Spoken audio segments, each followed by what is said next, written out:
नमस्कार बच्चों, सभी को सुप्रभात। मेरा नाम अमर यादव है। आज हम फिर से कक्षा 9वीं इतिहास और राजनीति शास्त्र में पाठ 8 उद्योग तथा व्यापार नामक पाठ का अध्ययन करेंगे। बच्चों, आज का पाठ उद्योग तथा व्यापार। तो इस पाठ के माध्यम से हम स्वतंत्र उत्तर कालखंड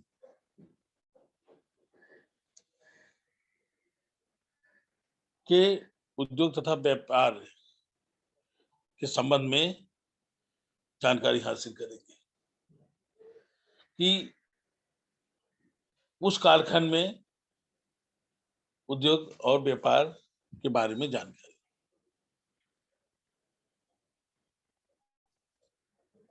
भारत स्वतंत्र होने के बाद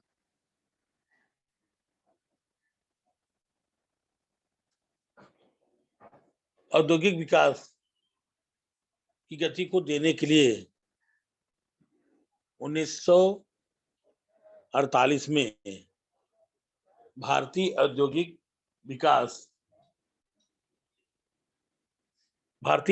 वित्त निगम की स्थापना की गई और विकास की बाद में की गई सन 1948 में भारतीय औद्योगिक वित्त निगम की स्थापना की गई।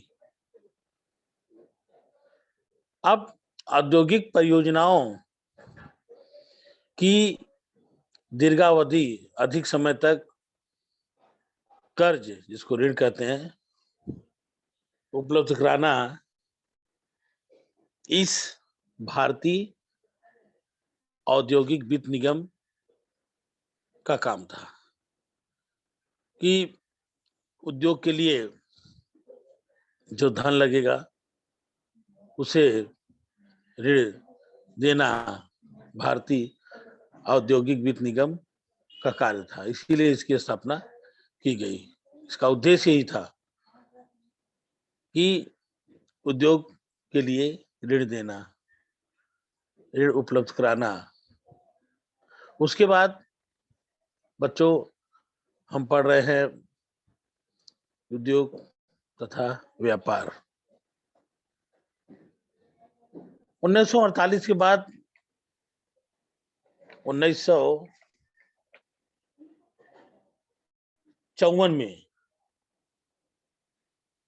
1954 में औद्योगिक क्षेत्र को अधिक विकसित करने के लिए, अधिक आगे ले जाने के लिए भारतीय औद्योगिक विकास निगम की स्थापना की गई। तो बच्चों, स्वतंत्र उत्तर कालखंड के समय उद्योग तथा व्यापार के संबंध में आज हम पढ़ेंगे। तो जैसा कि अभी मैंने बताया, में दो महत्वपूर्ण चीजें जो उद्योग तथा व्यापार के लिए बनाई गई, ध्यान देने योग्य बातें हैं बच्चों। परीक्षा में पूछा भी जाता है। आप लोग वर्ष और कार्य हमेशा याद रखें। जैसा कि वर्ष 1948 भारतीय औद्योगिक वित्त निगम की स्थापना, फिर 1954 में औद्योगिक क्षेत्र को विकसित करने के लिए भारतीय औद्योगिक विकास निगम, ये दो महत्वपूर्ण वर्ष हैं और दो महत्वपूर्ण चीजों की यहाँ स्थापना की गई, क्षेत्रों की स्थापना की गई, इसे आप लोग याद रखें।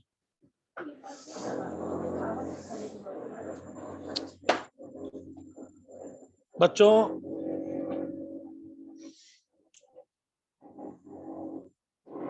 आगे हम भारत के प्रमुख व्यापार कौन कौन से हैं, भारत के प्रमुख उद्योग, उसका हम अध्ययन करेंगे।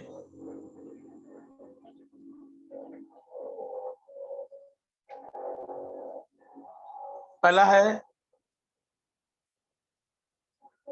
वस्त्रों उद्योग, जिसको वस्त्र उद्योग कहते हैं। सामने स्क्रीन में आप लोग देख भी रहे होंगे। हम जिसका अध्ययन आज करने वाले हैं। दूसरा रहेगा रेशम उद्योग, पटसन उद्योग, जिसको जूट भी कहते हैं, हस्तशिल्प, हाथ से जो शिल्पकारी की जाती है, जो शिल्प बनाया जाता है, उसका अध्ययन करेंगे। वाहन उद्योग का अध्ययन करेंगे कि वाहन के क्षेत्र में कैसे स्वतंत्र कालखंड में विकसित या आगे व्यापार आगे गया। उसके बाद बच्चों, इसी कड़ी में हम सीमेंट उद्योग का भी अध्ययन करेंगे, चमड़ा उद्योग और महत्वपूर्ण व्यवसाय नमक उद्योग, साइकिल उद्योग, खादी तथा ग्रामोद्योग और कृषि उद्योग।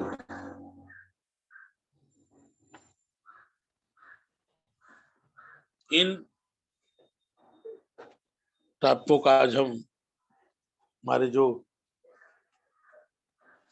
आज के टॉपिक है, उद्योग तथा व्यापार, भारत के प्रमुख उद्योग स्वतंत्र कालखंड के समय जो थे, उनका अध्ययन आज हम करेंगे।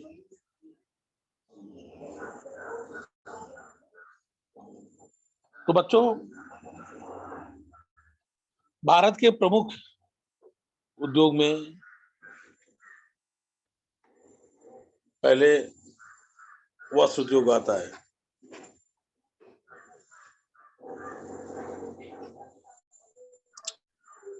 अब देश के कुल औद्योगिक उत्पादन में वस्त्रोद्योग का योगदान लगभग 14% है।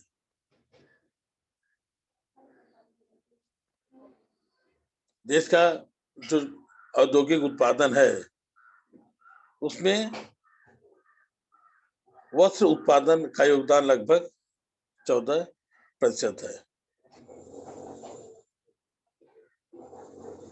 अब वस्त्र उद्योग में यंत्र करघा, जो जिससे वस्त्र बनाया जाता है सूत से, धागे से, और हथकरघा का समावेश होता है। इन दो मशीनों से कपड़े का निर्माण किया जाता है, यंत्र करघा और हथकरघा।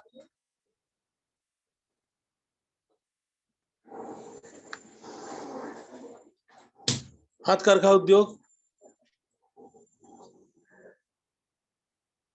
श्रम प्रधान है, अर्थात वह मशीन से नहीं चलता है।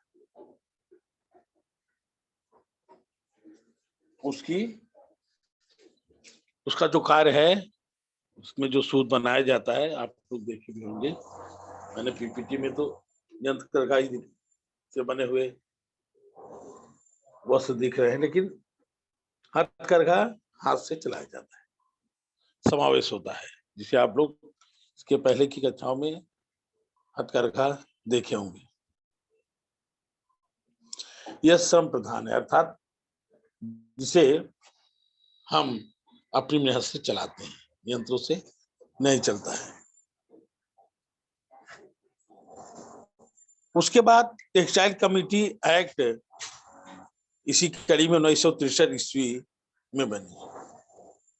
टेक्सटाइल कमेटी एक्ट मिलों, जो कपड़े मिल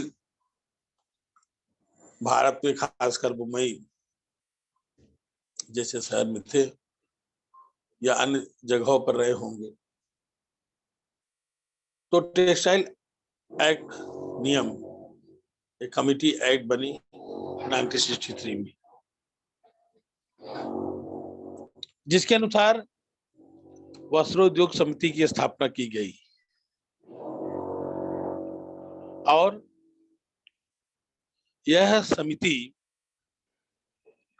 देश के बाजारों और निर्यात के लिए तैयार किए जाने वाले वस्त्रों की गुणवत्ता निश्चित करने का कार्य करती है। बच्चों, वस्त्रोद्योग समिति क्या है, ये आपको या ये जानकारी आपको होनी चाहिए। जो वस्त्र मिलों में बनते हैं उसमें उसकी गुणवत्ता, अर्थात वह कितना अच्छा है, किस लेवल का है, उसमें मतलब वो किस तरह से बना हुआ है, वह जो है निश्चित करने के लिए वस्त्रोद्योग समिति की स्थापना की गई। किसके आधार पर? Textile committee act 1963।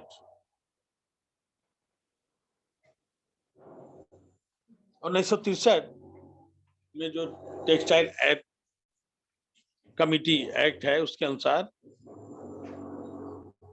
वस्त्रोद्योग समिति की स्थापना की गई, जिसका कार्य था कि कपड़ों की गुणवत्ता की जांच करना, उसकी गुणवत्ता को निश्चित करना, यह कार्य वस्त्रोद्योग समिति करती थी। उसके बाद रेशम उद्योग या वस्त्रोद्योग में कई प्रकार के, जैसे रेशम, पटसन, हमने शुरुआत में चर्चा किया, रेशम उद्योग, पटसन उद्योग, हस्तशिल्प, मतलब इस तरह से कई प्रकार के उद्योग जिसका हम अध्ययन करेंगे। तो अगर हम वस्त्र उद्योग का अध्ययन कर रहे हैं, तो रेशम भी एक प्रकार का धागा है जिससे वस्त्र निर्माण किया जाता है।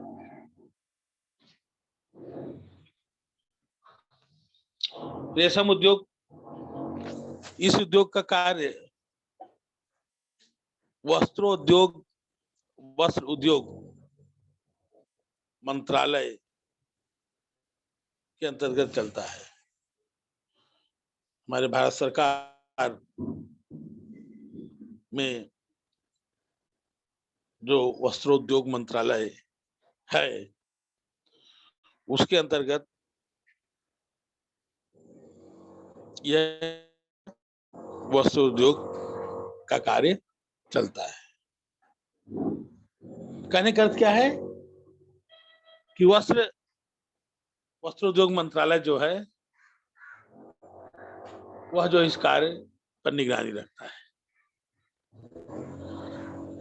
इसी तरह बेंगलुरु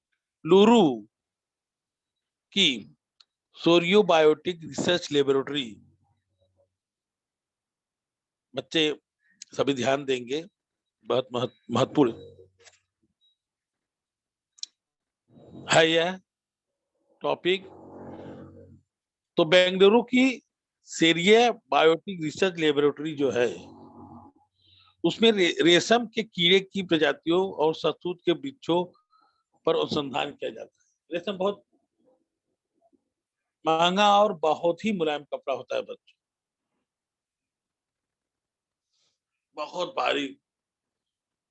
बहुत बारीकी से उसमें कार्य किया जाता है रेशम के कपड़े में। तो रेशम जो उद्योग है, रेशम को बनाने के लिए रेशम के कीड़े एक प्रकार का कीड़ा होता है, उनकी जो प्रजातियां होती है शहतूत के वृक्षों पर, जो शहतूत का वृक्ष होता है, जो शहतूत हम खाने के काम में आता है, आप लोग देखे भी होंगे शहतूत का वृक्ष, उसमें लाल लाल और काला काला अंदर लाल रहता है, उसी तरह का वह उसमें फल लगता है। तो इन दो चीजों को मिलाकर बेंगलुरु में सेरिया बायोटिक रिसर्च लेबोरेटरी में इसका अनुसंधान किया जाता है। यह उद्योग अर्थात रेशम का जो उद्योग है बच्चों, यह उद्योग प्रमुख रूप से भारत के जो साउथ के राज्य हैं, जैसे कर्नाटक, आंध्र प्रदेश, दो जगह, उसके बाद ये दो साउथ के हैं, फिर पश्चिम बंगाल, जम्मू कश्मीर राज्यों में चलता है। साउथ के दो राज्य हैं, कर्नाटक, आंध्र प्रदेश। तो यहाँ पर इस रेशम उद्योग का कार्य किया जाता है कर्नाटक, आंध्र प्रदेश, पश्चिम बंगाल और जम्मू कश्मीर के राज्यों में चलता है। इसी तरह से बच्चों इस उद्योग का विस्तार आदिवासी बाहुल्य राज्यों में भी किया जाता है।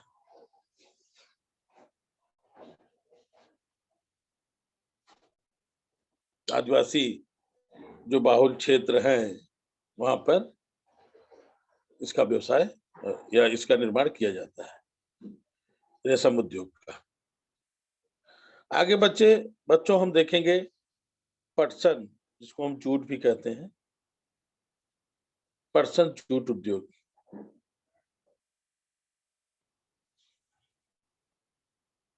पटसन उत्पादन में भारत प्रमुख देश है।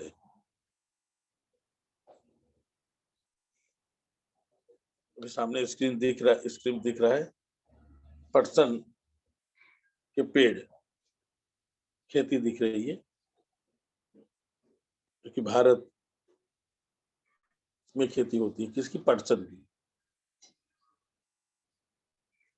किसान जो है अपने खेतों में पटसन की खेती करता है, और भारत इस पटसन की खेती का प्रमुख देश है। और भारत में बड़ी मात्रा में पटसन का निर्यात भी होता है। सभी बच्चे ध्यान देंगे, पटसन को ही जूट भी कहा जाता है।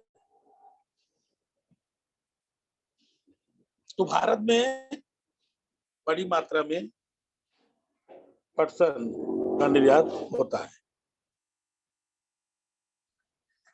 पटसन से कपड़ा का निर्माण होता है, बोरे में सामान भरे जाते हैं ले आने के लिए, जैसे अनाज हुआ या अन्य वस्तुएं हुई जिसे हम बोरे में भरकर सीते हैं। बोरा सभी ने देखा होगा। तो पटसन से कपड़ा, बोरा और सुतली एक प्रकार की रस्सी होती है, सभी बच्चे देखे होंगे, जो बांधने के काम में आता है। तो इस तरह से पटसन से क्या क्या बनाया जाता है, इस बात को बच्चे सभी ध्यान देंगे। परीक्षा में पूछा भी जाता है, खालिस्तान भी पूछा जाता है। तो आप सब इस बात को ध्यान में रखें कि पटसन का जो उत्पादन है उसमें भारत प्रमुख देश है। बहुत सारे राज्यों में भारत के पटसन का खेती होती है, जैसे कभी स्क्रीन में दिखा रहा हूँ, पटसन बिहार में जूट की खेती, यूपी में भी होती है। सामने ये पटसन जूट का की खेती दिख रही है। उसी तरह से बाकी उद्योग जो है वह भी इसमें सम्मिलित है। तो बिहार, भारत के एक राज्य बिहार, वहां पर उसी तरह यूपी में या अन्य राज्यों में भी पटसन की खेती की जाती है। इसलिए भारत जो है वह प्रमुख देश है पटसन के उत्पादन में। उसके बाद बच्चों आता है हस्तशिल्प। यहाँ पे जैसे पटसन उद्योग के बाद भारत के प्रमुख व्यापार में वस्त्र उद्योग है, और वस्त्र उद्योग के माध्यम से आगे हम पढ़ रहे हैं हस्तशिल्प।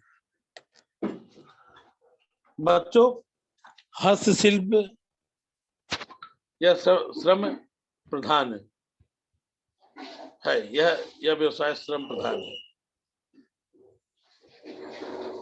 मतलब इसमें हाथ से शिल्प किया जाता है, इसकी कढ़ाई हाथ से की जाती है, इसको हाथ से बनाया जाता है।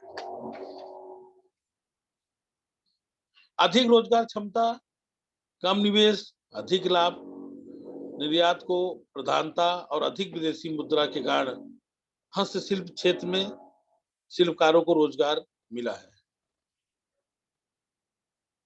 भारत में हस्तशिल्प से जो वस्तुएं बनाई जाती हैं, तो हस्तशिल्प पे रोजगार क्षमता बढ़ती है, लोगों को मिलता है।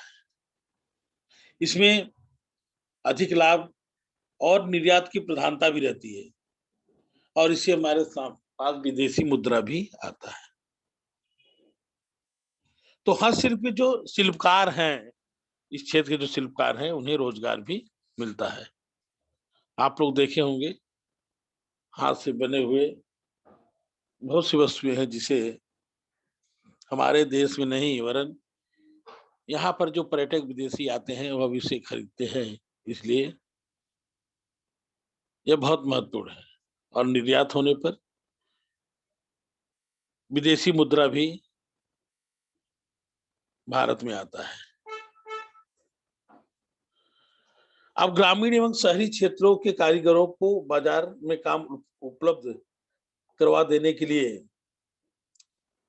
दिल्ली हॉट जैसी बाजार प्रणाली अनेक शहरों में शुरू की गई है। उनमें मुंबई भी एक शहर है। तो इस तरह से ग्रामीण एवं शहरी क्षेत्रों के कारीगरों को बाजार में काम उपलब्ध करा देने के लिए दिल्ली हॉट जैसे बाजार, और बॉम्बे में भी इस तरह से, बॉम्बे शहर में भी इस तरह से उनको रोजगार देने के लिए उपलब्ध कराया गया है। अगला आता है वाहन उद्योग।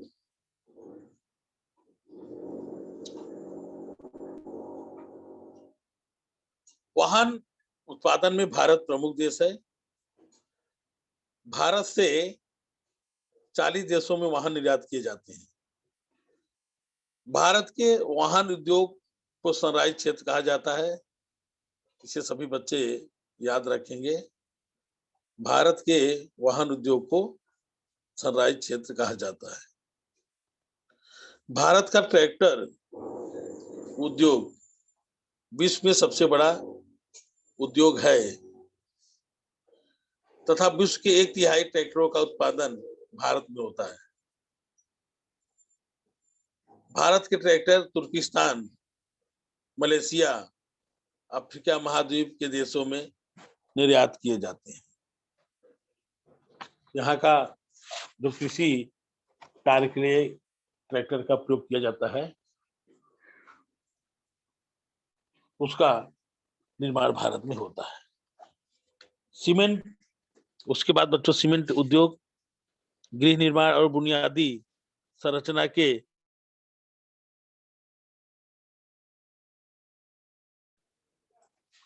तकनीकी ज्ञान से संबंधित सर्वाधिक प्रगति उद्योग में यह उद्योग है। वर्तमान में भारत में सीमेंट निर्माण उद्योग में महत्वपूर्ण देश बना हुआ है।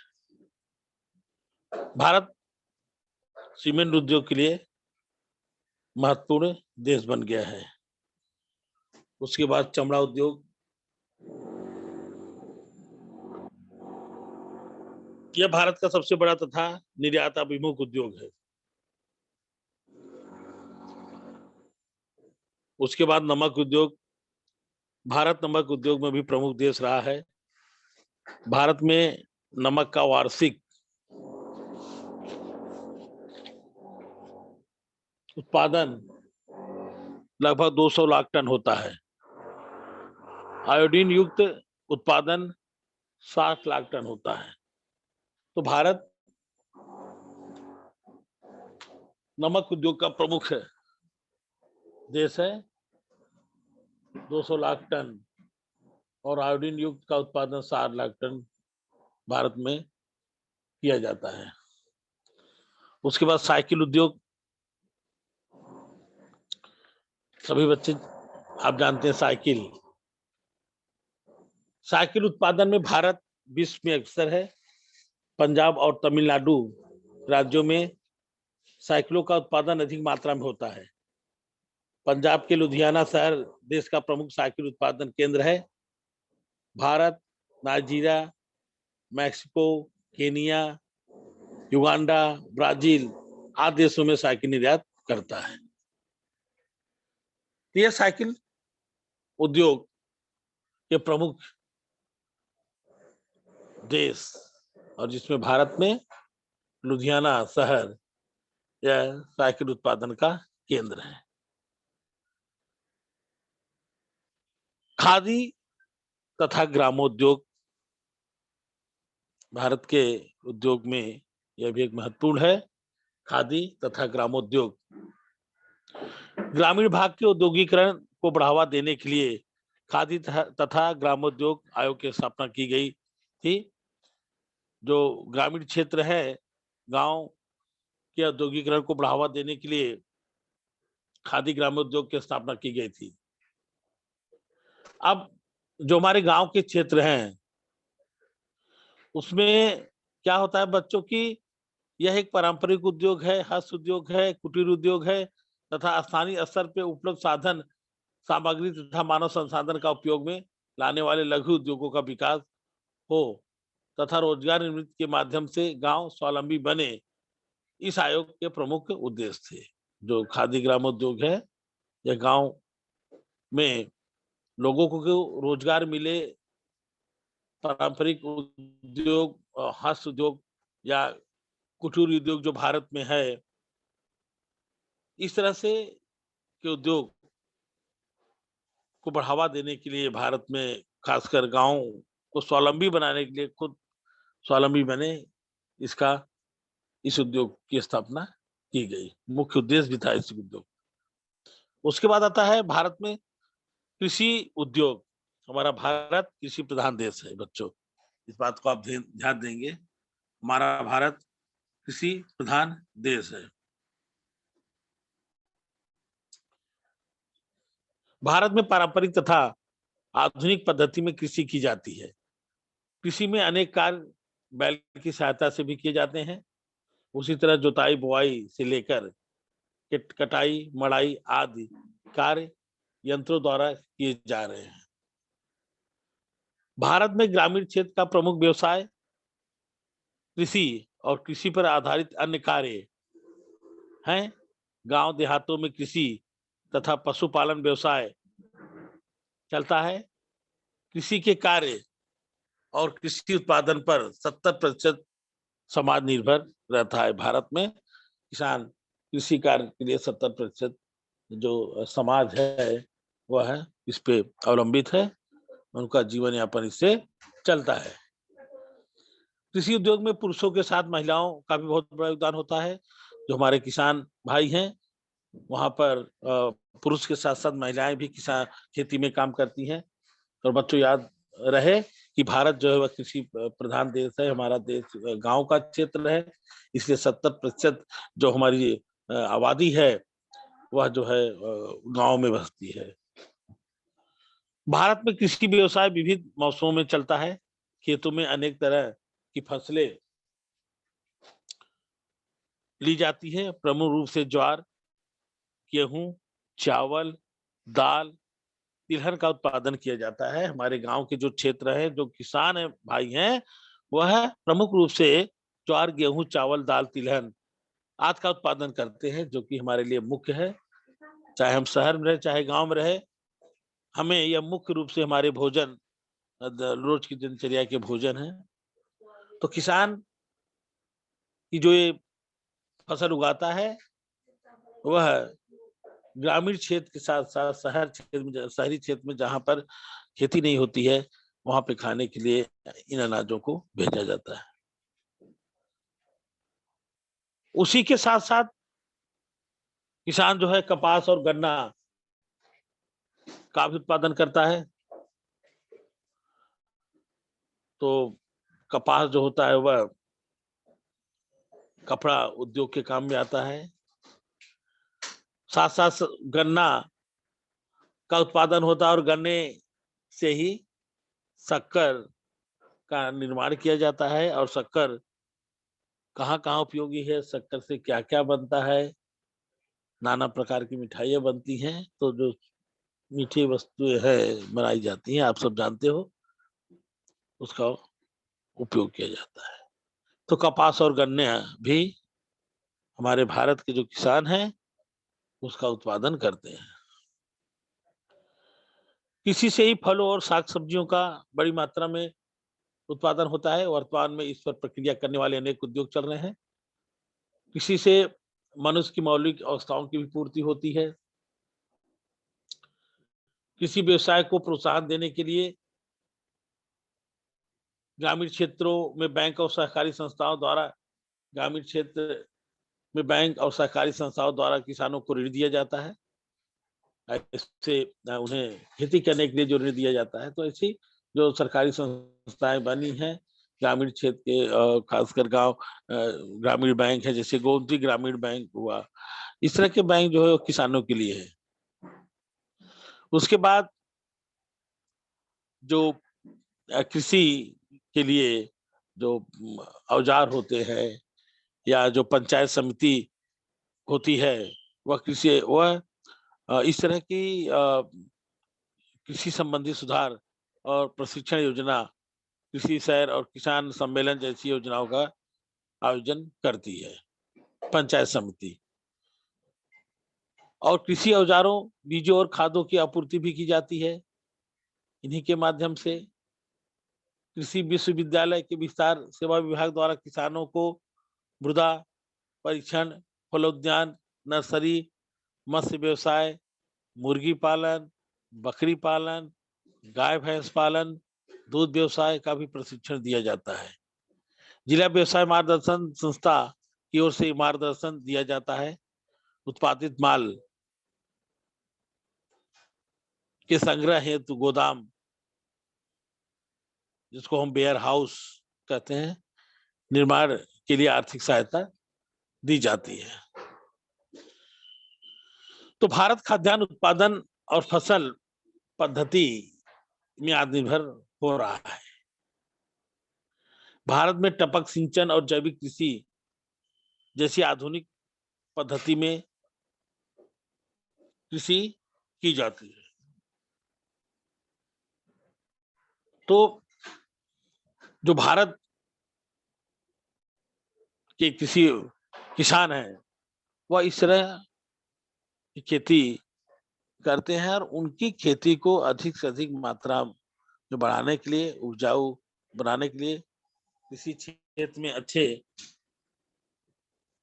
कार्य अर्थात अच्छे उपज के लिए भारत सरकार के माध्यम से भी बहुत सहायताएं की जाती हैं, समितियां भी बनी हैं। इस क्षेत्र में किसानों के लिए कृषि विश्वविद्यालय का भी विस्तार सेवा विभाग द्वारा किसानों को जो है परीक्षण दिया जाता है, जैसा कि हमने पहले देखा। इसमें उन्हें कृषि के माध्यम से और ग्रामीण क्षेत्र में किस तरह के व्यवसाय कर सकते हैं, वह भी उसकी भी क्या ट्रेनिंग दी जाती है। जैसा कि हम पहले ही चर्चा किए, अभी मैंने बताया है कि वहां पर मत्स्य व्यवसाय अर्थात मछली पालन, उसके बाद फलोद्यान, नर्सरी जहाँ पे छोटे छोटे वृक्ष पेड़ जो हैं देखते हैं, आदि व्यवसायों का परीक्षण दिया जाता है। मुर्गी पालन, बकरी पालन, गाय पालन, भैंस पालन आदि।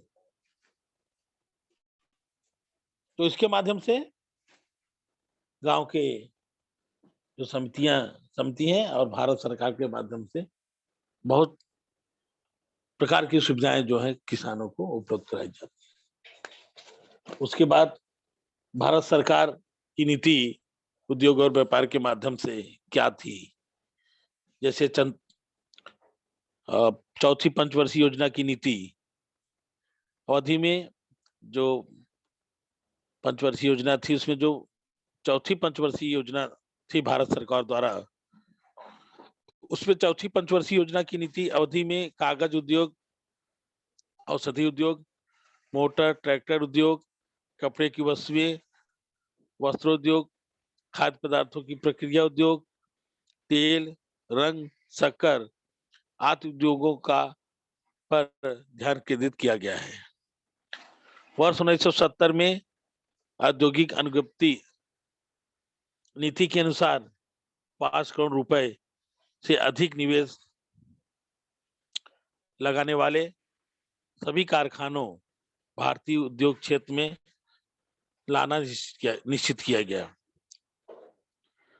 फिर सरकारी क्षेत्र के लिए आरक्षित न रखते हुए भारी उद्योग में निवेश करने की स्वतंत्रता बड़े औद्योगिक संस्थानों और विदेशी कंपनियों को देना भी निश्चित किया गया है।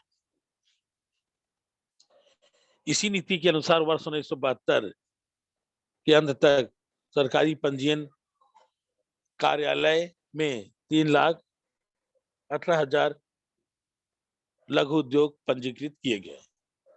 तो उद्योग के लिए भारत सरकार की क्या नीति रही? चौथी पंचवर्षीय योजना के माध्यम से स्वतंत्र उत्तर कालखंड में पंडित जवाहरलाल नेहरू के कार्यकाल में जब वो प्रधानमंत्री हुए आजादी के बाद, उन्होंने पंचवर्षीय योजनाएं बनाई, जिसमें चौथी पंचवर्षीय योजना में किसान और उद्योग के लिए जो लागत लगाई गई, जिसके आधार पर सब, जैसा कभी हमने देखा कि 3,18,000 लघु उद्योग पंजीकृत किए गए। तो उन्हें बढ़ावा देना भी स्वतंत्र काल खंड में यह चौथी पंचवर्षीय योजना के अंतर्गत सम्मिलित। तो इस तरह से भारत सरकार स्वतंत्र कालखंड में उद्योग तथा व्यापार को बढ़ावा देने के लिए अलग अलग नीतियां अभी तक बनाते आ रही हैं और हमारा देश उद्योग तथा व्यापार क्षेत्र में निरंतर प्रगति के रास्ते पर है। तो बच्चों,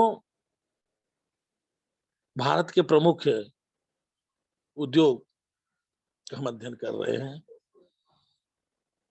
और ये हमने जो भी अध्ययन किया, वस्त्र उद्योग में रेशम उद्योग, पटसन उद्योग, हस्तशिल्प, वाहन उद्योग, सीमेंट उद्योग, चमड़ा उद्योग, नमक उद्योग, उसके साथ साइकिल उद्योग और वाहन उद्योग, जिसमें और खादी अर्थात ग्रामोद्योग खादी का, फिर कृषि, और उसके बाद भारत की जो भारत सरकार की नीति है जो चौथी पंचवर्षीय योजना के माध्यम से थी, तो उद्योग और व्यापार के माध्यम से इस पर हमने प्रकाश डाला और मुख्य रूप से आप लोग इस बात को याद रखें, भारत स्वतंत्र होने के बाद, मैंने पहले ही बताया, 1948 में भारत औद्योगिक वित्त निगम की स्थापना की गई जो उद्योग धंधों को ऋण देती है। उसके बाद 1954 में औद्योगिक क्षेत्र को अधिक विकसित बनाने के लिए भारत में औद्योगिक विकास निगम की स्थापना की गई। इस तरह से भारत में औद्योगिक क्षेत्र में अधिक विकसित हो, अधिक व्यापार बढ़े, लोगों को रोजगार मिले, गुणवत्ता बढ़े और निर्यात से जो विदेशी मुद्रा आती है उसका बढ़ावा मिले। तो किसी भी देश का जो उद्योग होता है,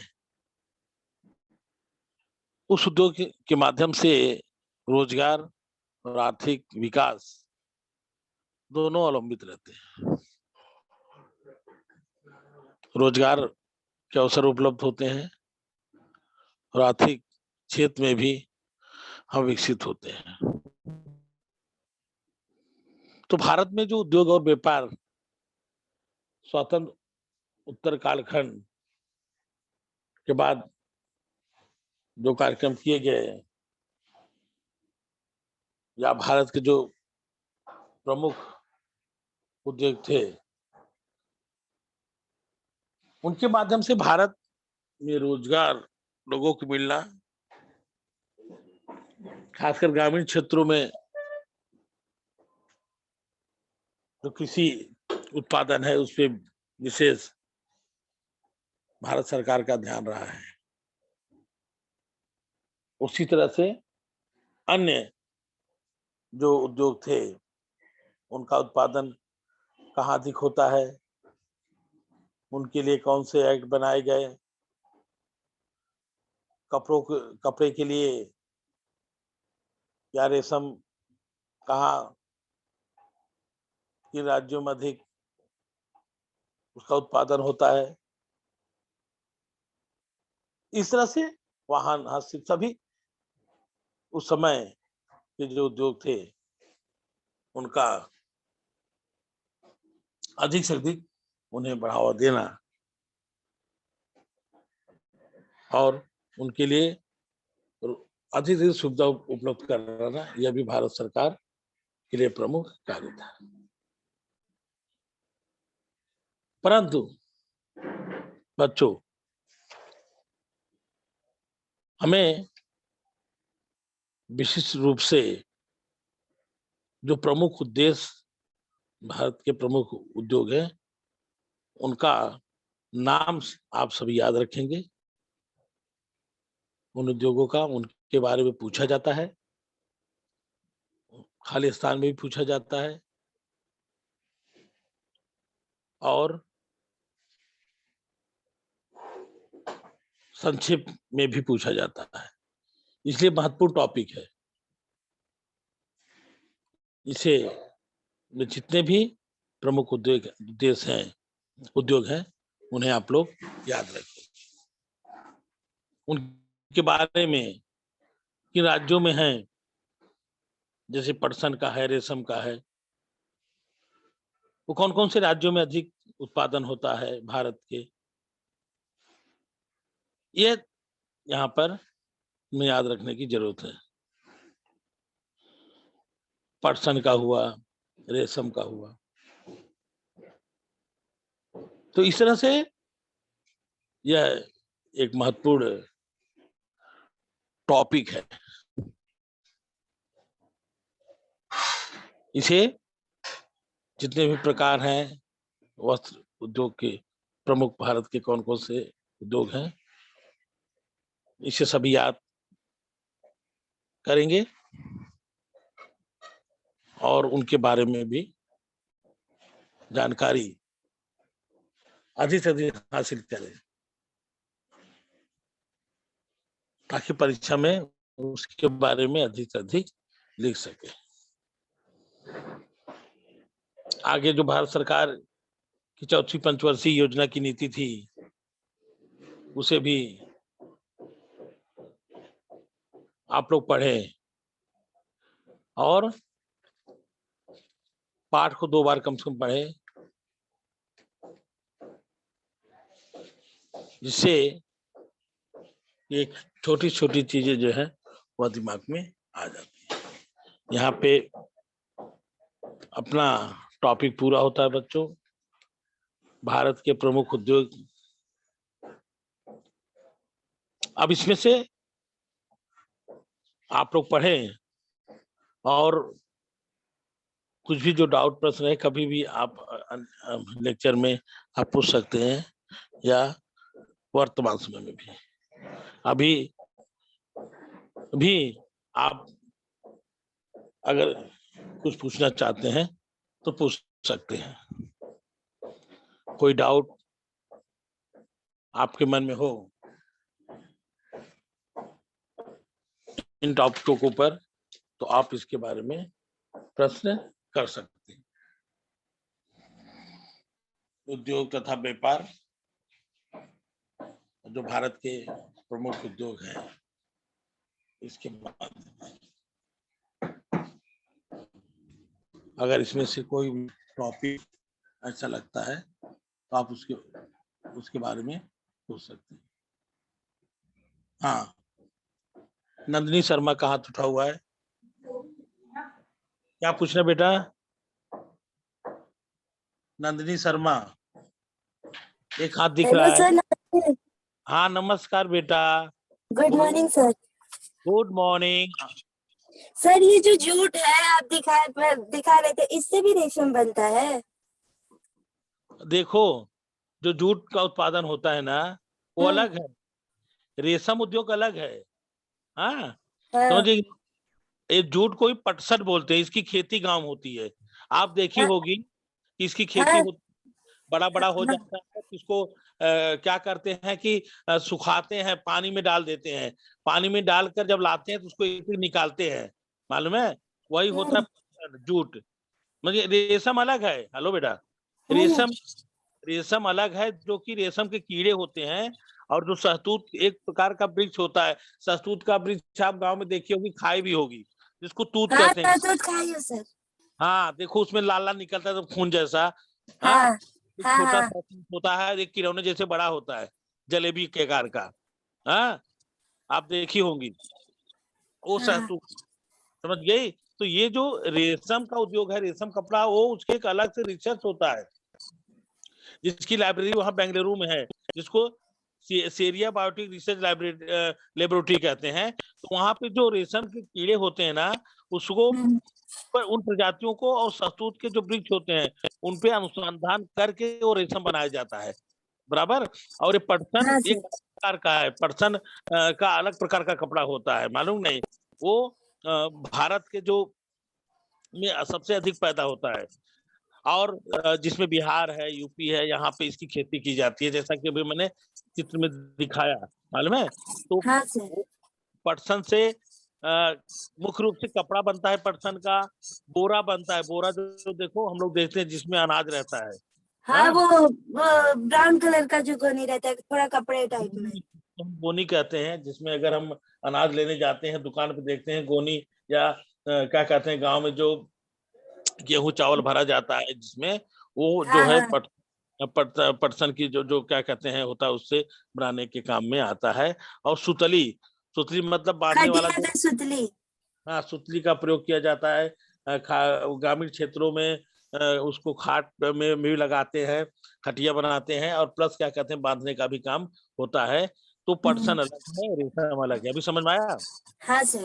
रेशम अलग है। रेशम का हाँ कपड़ा बहुत महंगा आता है, बहुत बारीक होता है। बहुत बड़ा कपड़ा भी ऐसा उसको हाथ में ले सकते, मुट्ठी में, समझ गए। तो हाँ रेशम सर। बहुत महत्वपूर्ण क्या कपड़ा है, बहुत ही क्या कहते हैं महंगा आता है। तो रेशम अलग है और पटसन अलग है। तो इसी तरह से जो क्या कहते हैं कि वस्त्र उद्योग है, वस्त्र उद्योग में रेशम और पटसन, इन दो के माध्यम से जो बनाया जाता है वो यहाँ पे दिया गया है। इसी तरह से अन्य जो है क्या कहते हैं कि चीजें हैं, जिससे अभी हथकरघा हुआ, उससे कपड़ा बनाने के लिए सूत काटा जाता है, तो सूत काट के भी कपड़ा बनता है। बनता है। तो ये यहाँ पर क्या कहते हैं कि मुख्य रूप से दिया गया है, इसको समझना जरूरी है कि रेशम का कपड़ा अलग होता है और और पटसन से कपड़ा बनता है। पटसन का अलग होता है। पटसन का कपड़ा अलग होता है बेटा, मालूम नहीं। और पटसन का कपड़े के साथ साथ बोरा भी बनता है और सुतली बनता है, हाँ सर।